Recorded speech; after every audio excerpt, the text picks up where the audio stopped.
کبالہ پہ بات کرتے ہیں۔ کبالہ علم اسرار ہے، علم روحانیت ہے۔ کبالہ بنی اسرائیل اور انبیاء و مرسلین کے علم روحانیت، تصوف اور تھیوسفی کا نام ہے۔ کبالہ جس کا ایک شجرہ بہت مشہور ہے، جسے آپ انٹرنیٹ پر سرچ کر سکتے ہیں، ٹری آف کبالہ کے نام سے، اسے آپ سمجھیں کیا ہے۔ ٹری آف کبالہ یعنی کبالہ کا شجرہ، شجرہ نور، کبالہ النور، وہ کیا ہے، اس کی میں آپ کو وضاحت کر دیتا ہوں۔ اور یہ کلپ اس لیے ریکارڈ کروا رہا ہوں، یہ درس اس لیے دے رہا ہوں تاکہ آپ لوگوں کے ذہن میں جو یہ بیٹھا ہوا ہے جی کبالہ جادو ہے، اب آپ سنیے کبالہ کیا ہے۔ کبالہ کا پہلا سبق یہ ہے کہ انسانی جسم میں سب سے افضل ترین مقام انسان کا سر ہے، اور سر میں سب سے افضل ترین مقام انسان کی پیشانی ہے۔ اب دنیا عالم کے تمام مذاہب کو دیکھ لیجئے، تمام مذاہب یہی کہتے ہیں، تمام ادیان عالم یہ کہتے ہیں کہ انسانی جسم میں سب سے افضل ترین مقام انسان کا سر ہے، چہرہ ہے، اور چہرے میں سب سے افضل مقام پیشانی ہے۔ اگر آپ ہندوؤں یا سکھوں کو دیکھیں تو وہ پیشانی پہ تلک لگاتے ہیں۔ اگر آپ بدھ مذہب والوں کو دیکھیں جو بدھسٹ ہیں، وہ بھی پیشانی پہ تلک لگاتے ہیں، یعنی وہ پیشانی کو باعزت اور بابرکت سمجھتے ہیں اور پیشانی سے محبت کرتے ہیں، پیشانی کو تاج کہا جاتا ہے۔ اور اگر آپ اسلام اور اہل اسلام کو دیکھیں تو رسول خدا صلی اللہ علیہ وآلہ وسلم کے فرامین موجود ہیں۔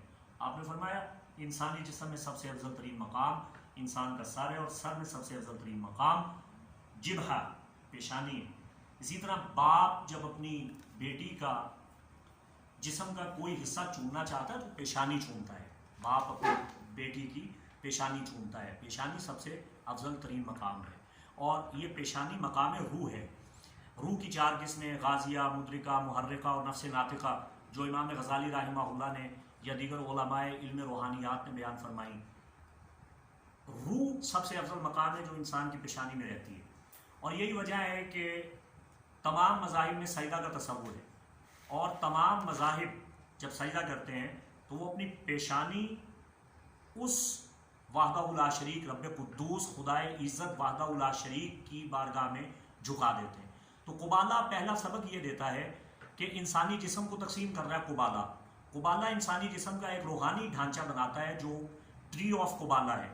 اس میں انسانی جسم کا جو پہلا حصہ ہے اسے کہا گیا تاج، یہ تاج ہے، یہ مقام روح ہے، اسی لیے سر پہ کراؤن رکھا جاتا ہے، تاج رکھا جاتا ہے۔ اس کی ایک اپنی تھیوسفی ہے، اس کی ایک اپنی روحانیت ہے، اس کا ایک بہت بڑا روحانی بیک گراؤنڈ ہے، اس کی ایک میتھولوجی ہے، اس کا ایک اسطورہ ہے، اس کو سمجھیے۔ پھر انسان کے اندر حکمت پہلو میں پائی جاتی ہے۔ انسان کو دو پہلوؤں میں تقسیم کیا گیا ہے۔ جیوز نے اپنے اسپریچول نالج، اپنے روحانی فلسفہ میں کبالہ میں دو حصوں میں انسانی جسم کو تقسیم کیا ہے۔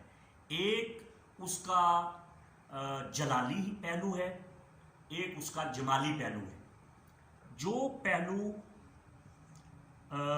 رحمت والا پہلو ہے اس میں حکمت ہے اور رحمت ہے اور نصر یعنی اللہ کی جانب سے جو مدد عطا ہوتی ہے، اور دوسرا جو جلالی اور شدت والا پہلو ہے اس میں انسان کی فہم ہے، اس میں انسان کی شدت ہے، اس میں انسان کی مجد اور انسان کی محنت اور انسان کی عزت ہے۔ پھر ان جلالی جمالی دونوں کے درمیان ایک انسان کے اندر قوتوں کا سرچشمہ ہے جس کا نام معرفت ہے، جس کا نام جمال ہے، جس کا نام احساس ہے، اور جس کا نام ملکوت ہے۔ یہ وہ تصوف ہے جو اہل اسلام کے ہاں بھی پایا جاتا ہے۔ صوفیاء کرام نے بھی انسانی وجود کو حصوں میں تقسیم کیا۔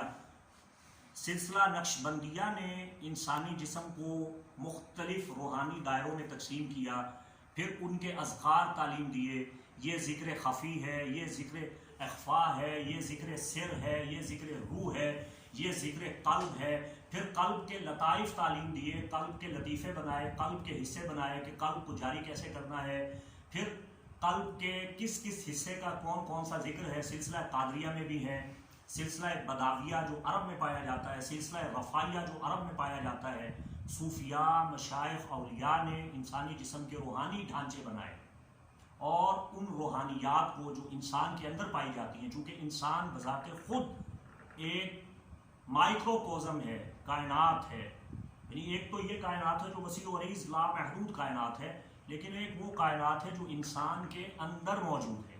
تو مولانا روم رحمۃ اللہ علیہ جو فالوور ہیں شیخ اکبر محی الدین ابن عربی کے، وہ بھی تو یہی فرماتے ہیں کہ مولوی گشتی و آگاہ نیستی از خود کجا کدام و کیستی، کہ آپ مولوی بنے پھرتے ہیں مگر آپ کو یہ پتہ نہیں ہے کہ آپ کون ہیں، کہاں سے آئے ہیں، اس دنیا میں کیوں بھیجے گئے ہیں، اس دنیا میں آپ کے آنے کا مقصد کیا ہے۔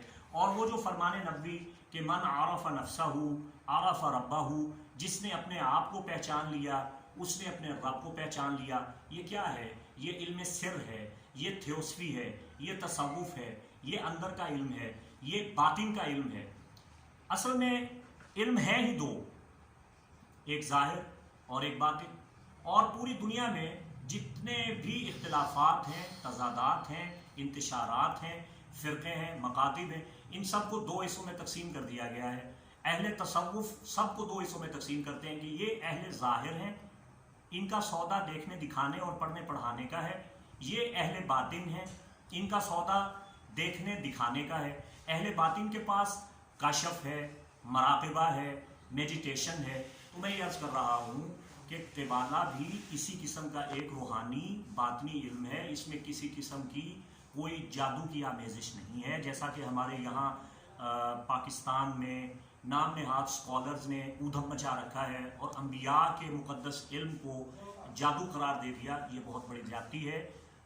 میں آپ کو بتانا چاہتا ہوں کہ وَلَا يَجْرِمَنَّكُمْ شَنَآنُ قَوْمٍ عَلَىٰ أَن لَا تَعْدِلُوا، کسی قوم کی دشمنی میں اتنا حد سے نہ بڑھو کہ حق، عدالت اور انصاف کا دامن چھوڑ دو۔